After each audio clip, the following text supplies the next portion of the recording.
આજે આપણે આ પ્રકરણની અંદર જે અગાઉ ખૂણાઓ, અભિકોણો, આસન ખૂણાઓ જે શીખ્યા એના આધારે કેટલાક દાખલા જોઈએ.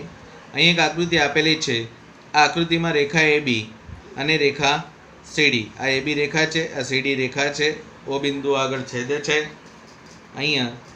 તો જો કોણ AOC અને BOE, AOC અને BOE નો સરવાળો કેટલો આપ્યો છે 70 અને BOD બરાબર કેટલા છે, BOD કેટલા છે 40. તો કોણ BOE એટલે કે આ ખૂણો અને વિપરીત કોણ COE શોધવાનો છે. આખો વિપરીત કોણ COE શોધવાનો છે. આ રીતે આખો ખૂણો શોધવાનો છે. તો કઈ રીતે શોધી શકાય તે આપણે જોઈએ. તો અહીંયા રેખા AB અને CD ઓમાં છેદે છે. AB અને CD ક્યાં છેદે છે? ઓમાં. તો અહીંયા તમે જોઈ શકો છો આ બંને અને આ બંને આખા શું બને છે? અભિકોણો. તો આપણને એના ઉપરથી ખ્યાલ આવવો જોઈએ કે AB અને CD છેદે છે તો આ બંને સામસામેના ખૂણા શું બને છે? અભિકોણો. તો કયા ખૂણા? AOC અને BOD. પરંતુ BOD કેટલો છે? અહીંયા આપણને આપી દીધું BOD 40 છે. આ રહ્યો 40 છે. હવે AOC અને BOE આનો સરવાળો આપણને કેટલો આપ્યો છે? 70. તો આ 40 છે તો આ પણ 40 એટલે આ પણ આપણને કેટલો થશે? 40. હવે આ બેનો સરવાળો આપણને 70 આપ્યો છે. તો આ 40 છે તો આ કેટલો થાય? 30. તો કઈ રીતે થાય છે આપણે જોઈએ.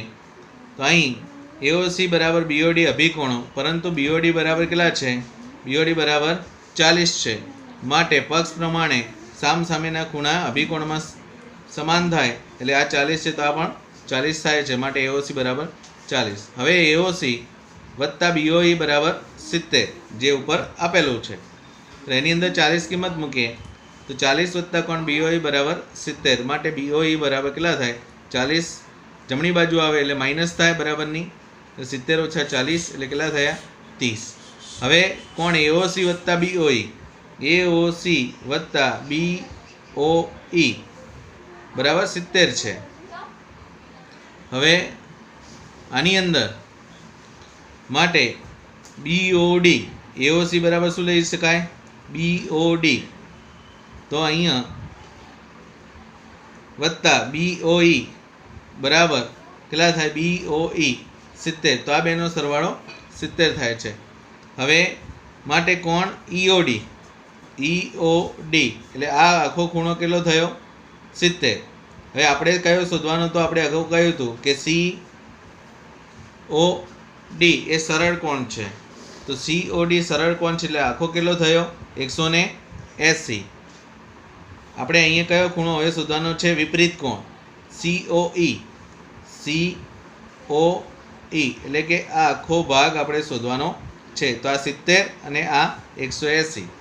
તો વિપરીત કોણ COE બરાબર COD વત્તા EOD. તમે જોઈ શકો છો આ વિપરીત કોણ આખો શોધવો હોય તો આપણે COD એટલે કે આખો 180 વત્તા EOD આ આખો શોધવો પડે. તો આ આખો 70 થાય છે કારણ કે આ આપણને 30 મળે છે. એટલે 70 અને આ આખો 180. તો 180 વત્તા 70 એટલે આપણને અહીંયા 250 મળે છે. અહીંયા તમે જોઈ શકો છો કે આ 40 મળ્યો, આ બેનો સરવાળો 70 થાય છે એટલે અહીંયા 30 મળ્યો.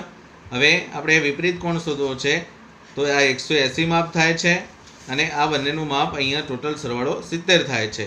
તો 180 વત્તા 70 એટલે આપણને કેટલા મળે છે? 250 જે આપણે અહીંયા જોઈ શકીએ છીએ. તો હવે આ જ પ્રમાણે બીજો દાખલો જોઈએ.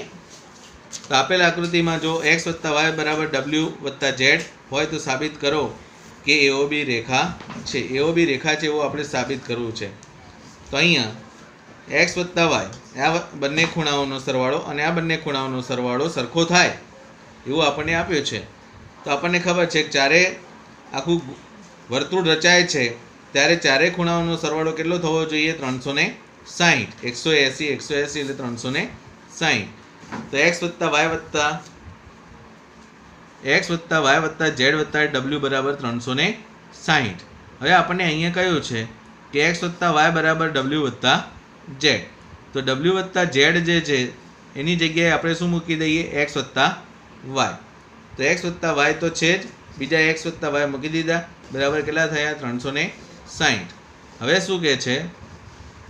x વત્તા x એટલે 2x, y વત્તા y એટલે 2y, બંનેમાંથી 2 સામાન્ય કાઢીએ એટલે 2 કૌંસમાં x વત્તા y બરાબર 360. x વત્તા y બરાબર 360. આ 2 ગુણાકારમાં છે, જમણી બાજુ અહીંયા આવે એટલે નીચે આવે. 360 ભાગ્યા 2 એટલે કેટલા થાય? 180.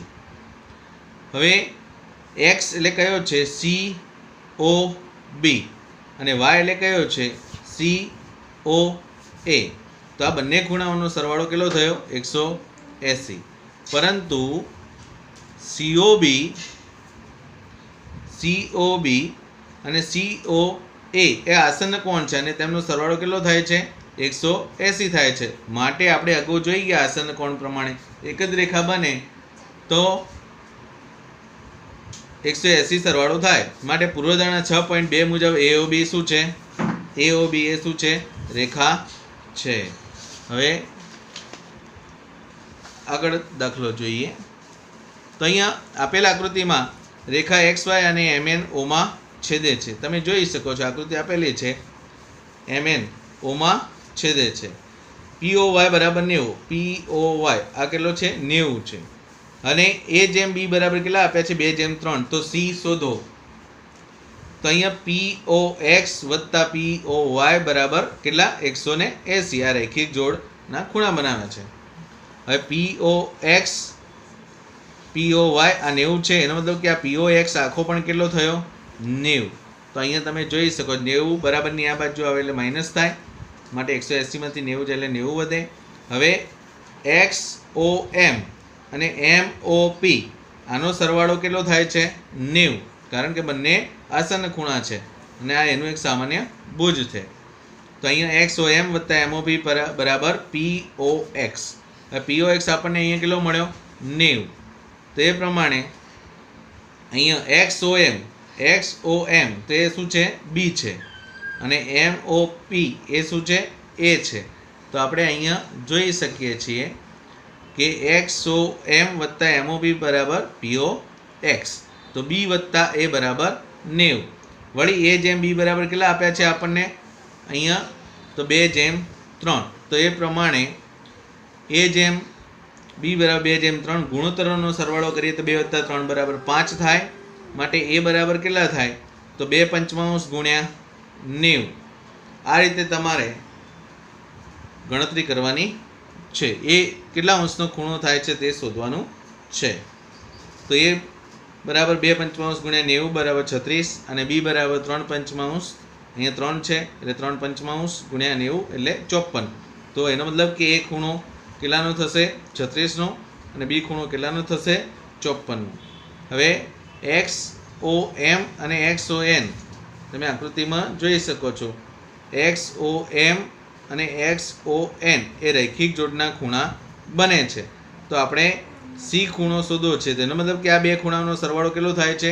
180. પણ B ખૂણો આપણને કેટલો મળ્યો અહીંયા? 54. એ ખૂણો કેટલો મળ્યો આપણને? 36. બરાબર. તો આપણે C ખૂણો શોધવો છે. એનો મતલબ કે આ બે ખૂણાઓનો સરવાળો 180 થાય છે. તો તે આપણે હવે જોઈએ. તો અહીંયા તમે જોઈ શકો છો કે B વત્તા C બરાબર 180. હવે B ખૂણો આપણને 54 મળ્યો. તો 54 વત્તા C બરાબર 180. C બરાબર 180 માઇનસ 54 એટલે કે C બરાબર આપણને કેટલા મળે છે? 126. તો આપણે અહીંયા જોઈ શકીએ છીએ કે 180 માંથી 54 જાય તો કેટલા મળે? 126. તો આ રીતે આપણને C બરાબર 126 મળે છે. હવે આગળ જોઈએ. સમાંતર રેખાઓ અને છેદિકા. તો સમાંતર રેખાઓ કોને કહેવાય? છેદિકા કોને કહેવાય તે જોઈએ. જે રેખા 2 અથવા 2 થી વધુ રેખાઓને ભિન્ન બિંદુઓમાં છેદે છે તેને આ રેખાઓની છેદિકા કહે છે. શું? જે રેખા, દાખલા તરીકે L રેખા છે એ બે રેખાઓ અથવા તો બે કરતાં વધુ રેખાઓને ભિન્ન બિંદુઓમાં છેદે છે તો તેને આપણે શું કહીએ છીએ? છેદિકા. હવે આ છેદિકા દ્વારા ખૂણાઓ બને છે. તો અહીંયા એલ રેખા છે, એ એમ અને એનને છેદે છે. તો અહીંયા એનું એક સામાન્ય બિંદુ અહીંયા પી મળે છે, અહીંયા ક્યુ મળે છે. એના દ્વારા અહીંયા 4 ખૂણાઓ રચાય છે. તો એ ખૂણાઓની વાત કરવાની છે. તો જોઈએ હવે રેખા એલ એ રેખાઓ એમ અને એનને અનુક્રમે પી અને ક્યુમાં છેદે છે, જે આપણે અહીંયા જોઈ શકીએ છીએ. એલ અને એમ રેખાઓ છે. એલ એમ અને એન આ રેખાઓને આપણે અહીંયા જોઈ શકીએ. તેથી રેખા એલ એ રેખા એમ અને એનની છેદિકા છે. તમે જોશો કે પ્રત્યેક બિંદુ પી અને ક્યુ આગળ 4 ખૂણાઓનું નિર્માણ થાય છે. હવે અહીંયા કયા કયા ખૂણાઓ બને છે તે આપણે જોઈએ. તો આ ખૂણાઓ આપણને આકૃતિમાં દર્શાવ્યા મુજબ કોણ એ 1 2 3 4 5 6 7 8 આ રીતે ખૂણાઓ, તો એ બહિષ્કોણો છે, 12ના ખૂણાઓ બને છે. તો કયા ખૂણાઓ 12ના ખૂણાઓ બને છે તો તે જોઈએ. તો અહીંયા 1 2 7 અને 8 તમે આકૃતિમાં જોઈ શકો છો સ્પષ્ટ. તો 1 2 7 8 આ 12ના ખૂણા છે આ બંને. એ જ રીતે અંતઃકોણો તો 3 4 5 6 એ અંદરના ખૂણા બને છે, માટે આપણે એને શું કહીએ છીએ? અંતઃકોણો. તો અહીંયા તમે જોઈ શકો છો બહિષ્કોણો કયા? તો 1 2 7 અને 8 એ બહિષ્કોણો છે, જ્યારે 3 4 5 અને 6 ને અંતઃકોણો કહેવાય છે, ઇન્ટિરિયર એંગલ. અનુકોણો કોને કહેવાય? તો છેદિકાની એક જ તરફ આવેલ એક બહિષ્કોણ અને એક અંતઃકોણ જો રૈખિક જોડ રચતા ન હોય તો તેવા ખૂણાઓને અનુકોણની જોડ કહે છે. પ્રત્યેક ખૂણો બીજા ખૂણાનો અનુકોણ કહેવાય છે. અહીં આપણને અનુકોણની 4 જોડ મળે છે. તો કઈ? ખૂણો 1 અને ખૂણો 5, એટલે કે એક બહિષ્કોણ અને બીજો એની બાજુનો અંતઃખૂણો. તો અહીંયા 1 અને અહીંયા 5, તો આ અનુકોણની એક જોડ થઈ. એ રીતે અહીંયા ખૂણો 2 અને ખૂણો 6 એ એની બીજી જોડ થઈ. એ જ પ્રમાણે હવે આ બહારનો ખૂણો લઈએ અને આ અંદરનો ખૂણો લઈએ તો ખૂણો 4 અને ખૂણો 8 એ અનુકોણની જોડ થઈ. એ જ રીતે ખૂણો 3 અને ખૂણો 7 એ અનુકોણની જોડ થઈ. એટલે તમે અહીંયા જોઈ શકો છો કે આ આકાર કેવો બને છે. તો તમે અહીંયા જોઈ શકો છો આ આકાર એફ આકાર બને છે. તો આપણે એમ કહી શકીએ કે અનુકોણની જોડનો આકાર એફ. જ્યારે અભિકોણનો આકાર આપણે જોયો તો એક્સ હતો, તે રીતે અહીંયા અનુકોણની જોડનો આકાર કેવો બને છે? એફ. આવા કેટલા એફ રચાય છે? અહીંયા 4. તો અહીંયા તમે આ ખૂણો કેવો હોય તો આ 3 ખૂણો અને 7 ખૂણો. એ રીતે આ બાજુ લઈએ આમ તો અહીંયા 4 ખૂણો, અહીંયા આ 8 ખૂણો. એ રીતે અહીંયા ઉપર લઈએ ઉલટું એફ લઈએ તો અહીંયા 1 ખૂણો અને અહીંયા 5 ખૂણો. એ રીતે અહીંયા પણ ઊંધો એફ લઈએ તો આ 2 ખૂણો અને અહીંયા 6 ખૂણો. તો આ રીતે અનુકોણની જોડ આપણને મળે છે, જે તમે અહીંયા જોઈ શકો છો.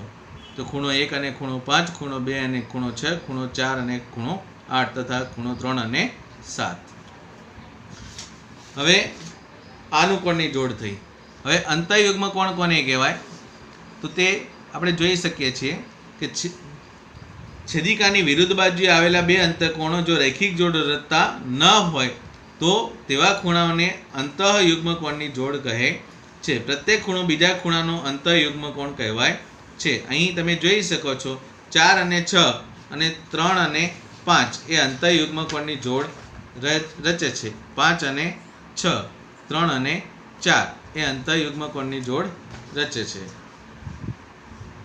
એ જ રીતે ઘણી વખત અંતઃયુગ્મ કોણને યુગ્મ કોણ કહેવામાં આવે છે. તો એ વસ્તુ પણ આપણે જોઈશું. બહિર્યુગ્મ કોણ તો છેદિકાની વિરુદ્ધ બાજુએ આવેલા બે બાહ્ય કોણો જો રૈખિક જોડ રચતા ન હોય તો તેવા ખૂણાઓને બહિર્યુગ્મ કોણની જોડ કહે છે. પ્રત્યેક ખૂણો બીજા ખૂણાનો બહિર્યુગ્મ કોણ કહેવાય છે. અહીં 1 અને 7, 2 અને 8 એ 1 અને 7, 2 અને 8 એ બહિર્યુગ્મ કોણ થયા. એટલે કે યુગ્મ કોણની જોડનો આકાર કેવો બને છે? તો ઝેડ. અહીંયા તમે જોઈ શકો છો આ ઝેડ આકાર બને છે 4 અને 6, 3 અને 5. તો આ અંતઃયુગ્મ કોણની જોડ થઈ. એ જ રીતે અહીંયા 1 અને 7, 2 અને 8 તો એ બહિર્યુગ્મ કોણની જોડ થઈ. તો આ રીતે યુગ્મ કોણ કોને કહેવાય તે વસ્તુ છે. હવે આગળ છેદિકાની એક તરફના અંતઃકોણો. તો છેદિકાની એક તરફના અંતઃકોણો કોને કહેવાય? તો અહીંયા તમે જોઈ શકો છો કે છેદિકાની એક જ તરફ આવેલ બે અંતઃકોણોને છેદિકાની એક તરફના અંતઃકોણ કહેવાય છે.